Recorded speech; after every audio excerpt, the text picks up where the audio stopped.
Assalamualaikum warahmatullahi ta'ala wabarakatuh. Saya Muhammad Aziz Adli bin Muhammad Saleh, DIP 20962. Hari ini saya ingin membentangkan bab Syarikatul Abdan. Penjelasan tentang Syarikatul Abdan dalam kitab Fathul Wahhab terbitan Darul Al-Fiqh. Syekh Zakaria Al-Ansari mendefinisikan Syarikatul Abdan sebagai berikut. Yang dikarangnya ialah Syarikatul Abdan bi anna yashtarika ayu ithnan liyakuna bainahuma kasabahuma bidanahuma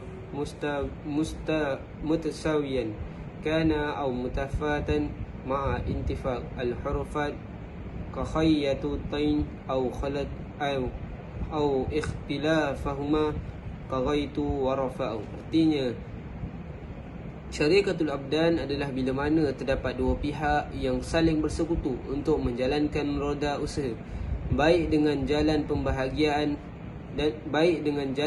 pembahagian yang sama atau berbeza dari segi profesi fiziknya beserta kesesuaian hirfah, iaitu job deskripsi. Contohnya, kerjasama antara dua orang yang berpotensi sama-sama penjahit, atau kerjasama antara dua pihak dengan profesi yang berbeza, seperti antara penjahit dengan tukang kayu. Syekh Zakaria Al-Ansari. Kemudian, rukun Syarikatul Abdan. Yang pertama, keberadaan dua orang atau lebih yang berakad. Yang kedua, jenis usaha dan pembahagian kerja. Yang ketiga, persepakatan pembahagian keuntungan dan kerugian dari hasil kerja yang sama tersebut. Kemudian, larangan Syarikatul Abdan. Hal yang mendasari terjadinya khilaf, perbezaan pendapat di kalangan ulama terhadap Syarikatul Abdan ini adalah pertama, kerana ketiadaan modal di antara mereka. Ketiadaan modal dapat berpengaruh pada standard cara pembahagian keuntungan usaha. Bagaimana mahu menghitung nisbahnya padahal tidak ada alat penakarnya. Boleh berkiblat perselisihan yang membawa mudarat kepada hubungan antara pihak-pihak yang berakad, selain kerana persoalan urut yang tidak boleh ditakar. Demikian juga dengan faktor kerja fizik yang sulit untuk ditentukan ukurannya. Alasan yang kedua, pelarangan Syarikatul Abdan adalah kerana faktor jenis pekerjaan dan usaha. Tidak selamanya orang dalam kondisi sihat terus. Demikian juga kondisi fizik tubuh manusia tidak selamanya akan memiliki velocitas dengan kerjanya yang tinggi. Kadang-kala faktor fleksis dapat mempengaruhi kerjanya seorang dalam kelompok.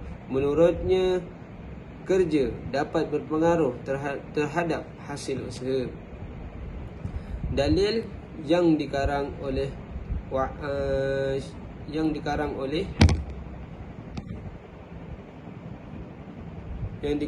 Fathul Wahhab ialah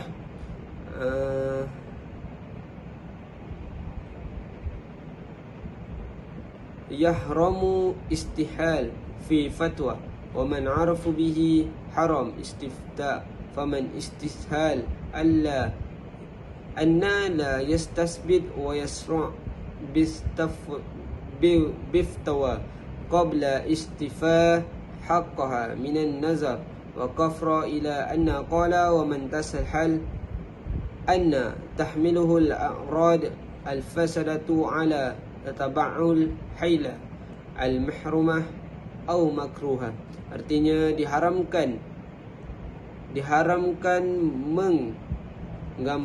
mengampangkan dalam berfatwa. Barang siapa diketahui dengan ciri demikian, maka haram meminta fatwa, putusan hukum terhadapnya, termasuk perbuatan tasawul, iaitu menggampangkan, adalah tidak melakukan identifikasi masalah dan terburu-buru dalam berfatwa sebelum memenuhi haknya, seperti meneliti dan berfikir. Dan termasuk tasawuf adalah jika terbawa oleh tujuan-tujuan fasidah, seperti menuruti siasat, misal politik yang diharamkan atau dimakruh. Muhyiddin bin Zakaria. Dan akhir sekali, kesimpulan akhir dari tulisan ini adalah bahawa syarikatul abdan adalah perserikatan antara dua orang atau lebih untuk melakukan suatu jenis usaha dan niat. Keuntungan dibagi secara bersama-sama. Perserikatan ini tidak membutuhkan modal. Kangan fuqaha syarifah melarang jenis syirkah ini kerana besarnya faktor kerugian yang boleh muncul di belakang hari akibat tidak dapat ditetapkan nisbah, risiko bertanggungjawab, risiko keuntungan atau kerugian sebuah usaha. Wallahu alam. Cukup sekarang itu penerangan saya pada hari ini.